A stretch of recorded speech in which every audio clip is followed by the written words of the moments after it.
Today we're going to be drawing a 1-point interior linear perspective room. So we're going to walk through this step by step. Pause the video whenever you need so that you can catch back up. You might consider watching through a whole series of steps and then rewinding a little bit after you give it a try. All right. The first thing we're going to do is we're going to place our horizon line or our eye level line and our vanishing point on our page. The eye level line is going to decide whether your viewer and yourself are standing, sitting, whether you're tall, whether you're short in your picture. This is going to kind of depict that for you. So I'm just going to go across my page. We want to draw lightly on each step. I'm probably going to draw a little bit darker than you will just so that it shows up on the video. Okay. I'm going to place my vanishing point somewhere in the middle of my room. The closer it is to the right or the left places me in that location in the room as well. Our next step is we're going to create a box around the vanishing point, and this will become our back wall of our interior space. So with 1-point perspective, vertical lines are vertical and horizontal lines are horizontal. I'm going to bring my ceiling a little bit above eye level and my room down below eye level. I'm going to bring one over to the other side of my vanishing point.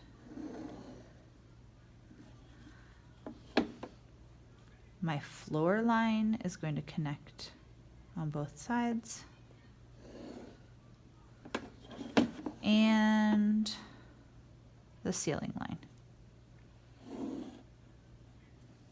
Okay, so now we have our back wall. On this back wall, it's a square, so everything we draw on it is square and regular, and actually this is probably the easiest place to draw things. But we need to make our room seem a little bit like we're inside a box. So we need to make the corners so that they're converging at the vanishing point. I'm going to line my ruler up with my vanishing point. I'm going to line my ruler up with the corner. I'm going to start at the corner and move outwards. Vanishing point, corner of the room, move outwards. Same thing with the right hand wall. Vanishing point, corner, moving outwards. Vanishing point, corner, moving outwards. So now we've got a back wall, a wall on the left, and a wall on the right, our floor and our ceiling. If for some reason we like our paper a different orientation, maybe I really like the shape of this side as the floor, I can rotate my paper and I can change my mind on where that is at this point. The next thing we're going to do is we're going to create 3 doors. We want to make sure that all of the doors are the same height, and we're going to do that by starting with drawing our first door on the back wall.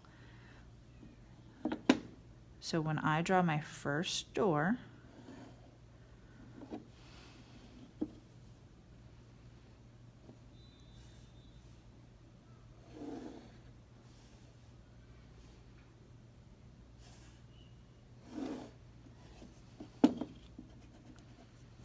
I'm drawing it on the back wall, so it's rectangular, everything's all squared up. Then I'm going to take door height, and I'm going to move that out to the walls. And I'm going to make a mark on the corners for where door height is. Then I'm taking door height at the corner that I just marked. I'm going to line that up with my vanishing point, and I'm going to go outwards on the side walls. Vanishing point, door height, outwards on the sidewalls.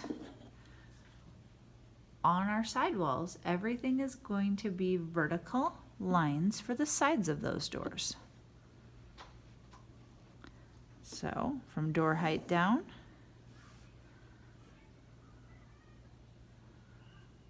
and from door height down. Okay. The extra bit of line I'm going to go ahead and lightly erase. The benefit of drawing very lightly is usually we don't have too much of a struggle when we erase that. Vertical lines to make the door on this other side, on the left side. Extra lines, we're going to go ahead and give those a little erase. Okay. All of our shapes are pretty simplistic up until this point. Now we're going to start adding some thickness to the doors with some horizontal lines. Okay. We do that on the top corners. Remember to keep everything squared up on your paper, so you want to really make sure you keep these square. Oh, I'm a little tipped there.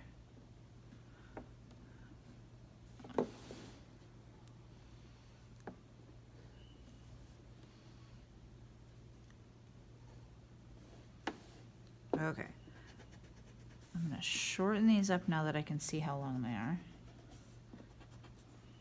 Okay. With that, now we're going to draw the vertical lines to create that thickness of the door.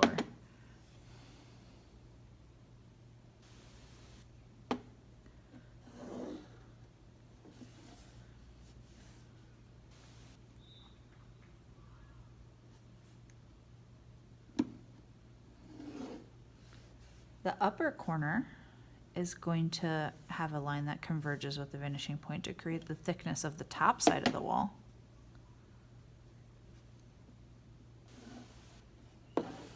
Along with the door on the left, we're going to do that same thing.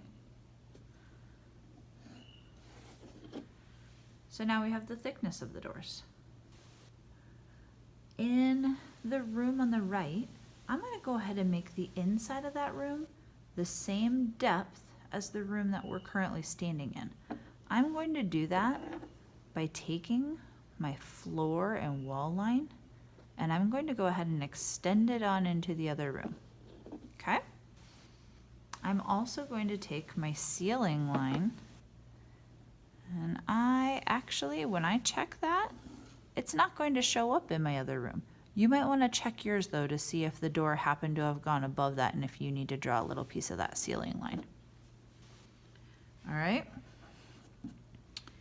Now, we are going to be adding a staircase over into this left-hand door. So we're going to do that by drawing where the stairs connect to this far wall. Now, do you see how this skinny wall thickness wall right here, do you see how that's a nice, tall, skinny rectangle? That means everything on that wall is squared up, just like it is on our back wall. So when I draw this zigzag where the stairs meet the wall, on that wall, I have everything in right angles. I have vertical lines and I have horizontal lines. So that's going to make drawing my stairs a little bit easier. I'm going to go ahead and start with the bottom horizontal line. We're going to work with the rise, how tall the step is. And the run is how far or deep the step is. We've got another rise of the next step. Looks like this next one is going to go into the doorway a little bit, okay? Now with the stairs right here, I'm going to check the inside corners and the outside corners with my vanishing point. So vanishing point to the corner.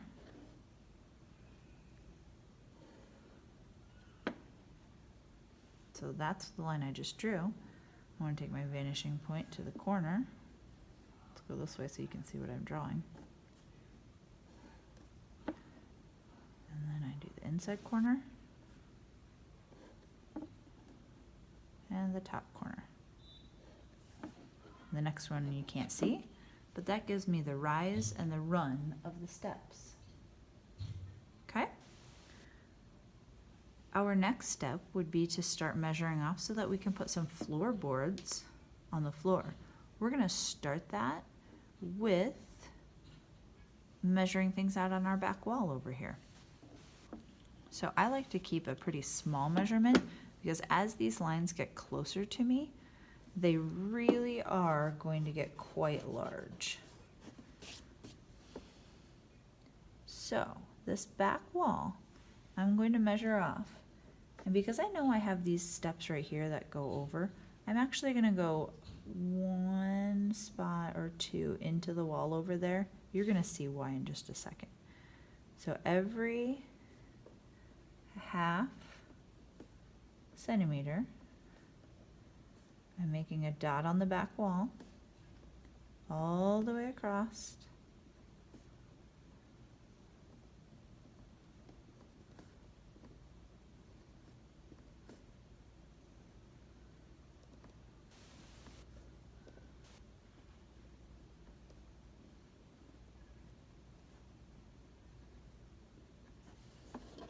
Okay, so we have those measurements going all the way across.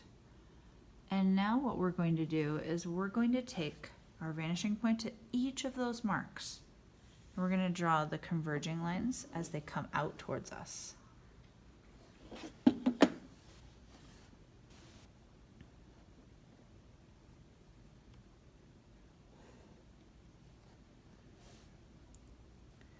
most important thing with this is making sure that our ruler stays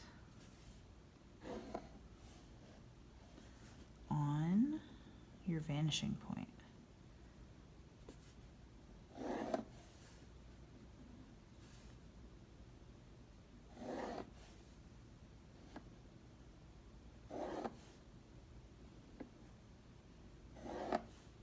Make sure my ruler's on my vanishing point. Right now I'm lining up my pencil on the dot and shifting my ruler. And then I'm kind of moving it back towards my vanishing point.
A little piece of a wall line under that door that kind of a little bit confusing at the time.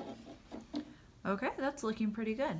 I'm going to go ahead and erase the dots that are inside my wall because we don't need those. Okay. So that's an example of starting to add some vertical floorboards. Now, if I was adding floorboards, I would probably add some horizontal lines where I would make the floorboards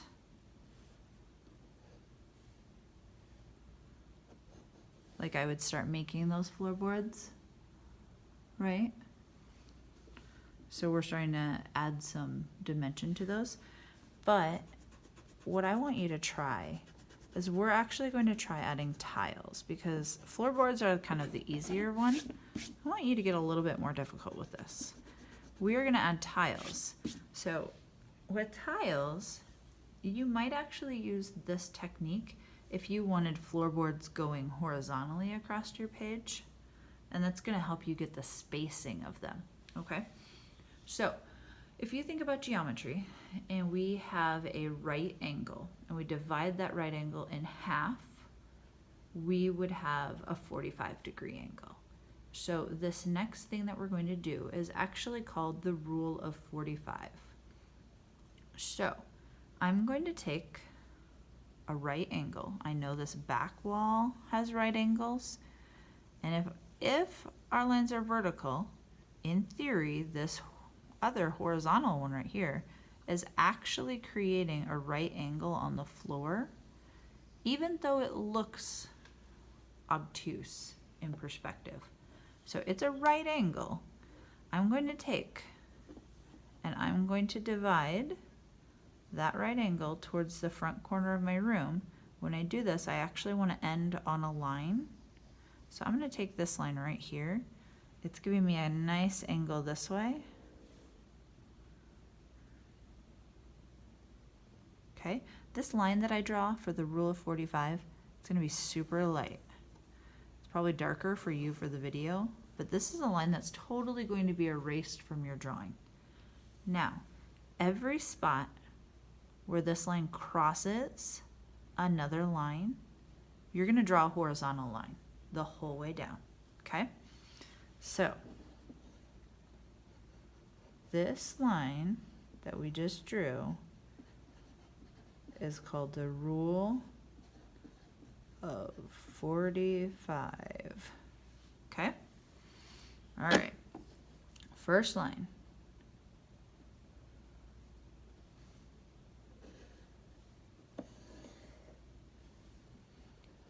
Slide it down until I find the second line.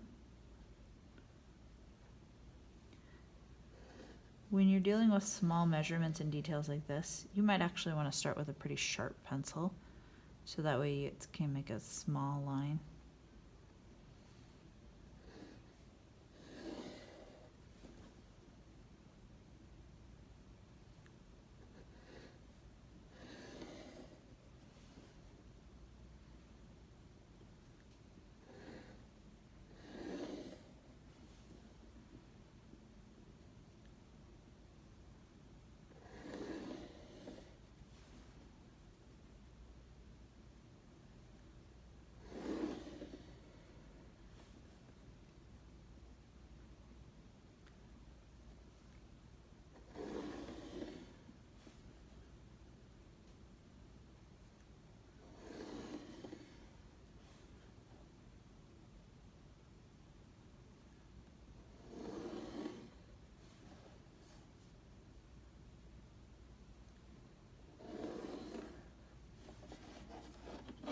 The closer we get to the bottom of the page,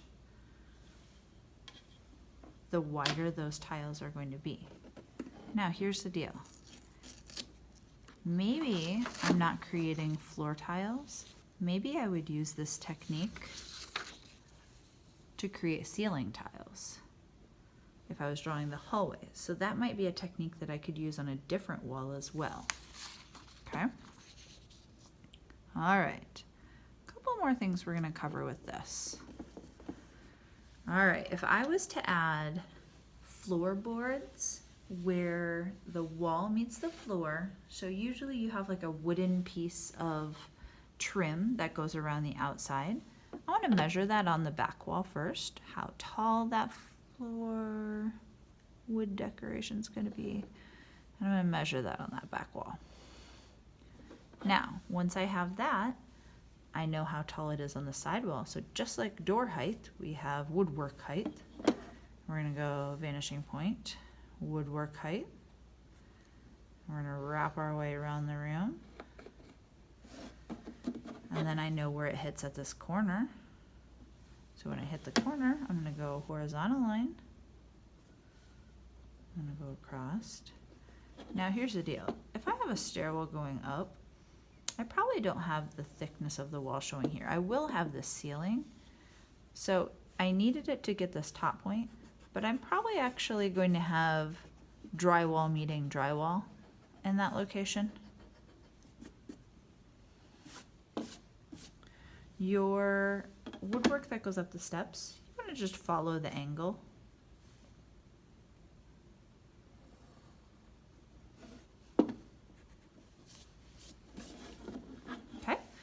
Follow it over here on the sidewall.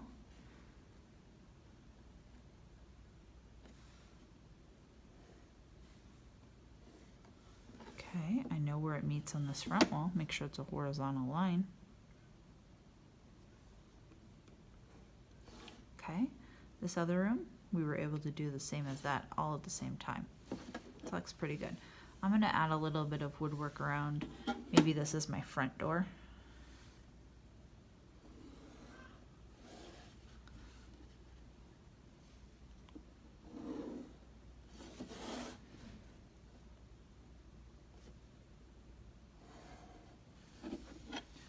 So at this point, I would want to start thinking about what kinds of things I would add in. Am I adding windows? Am I adding, what kind of information is going on in here? Right?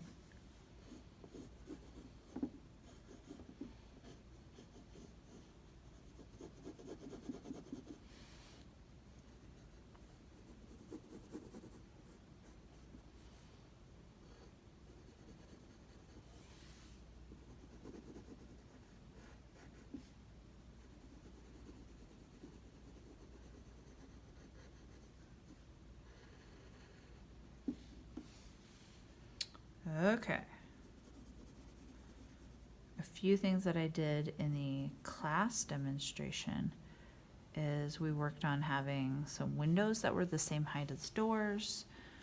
We added in how to find the center of the window.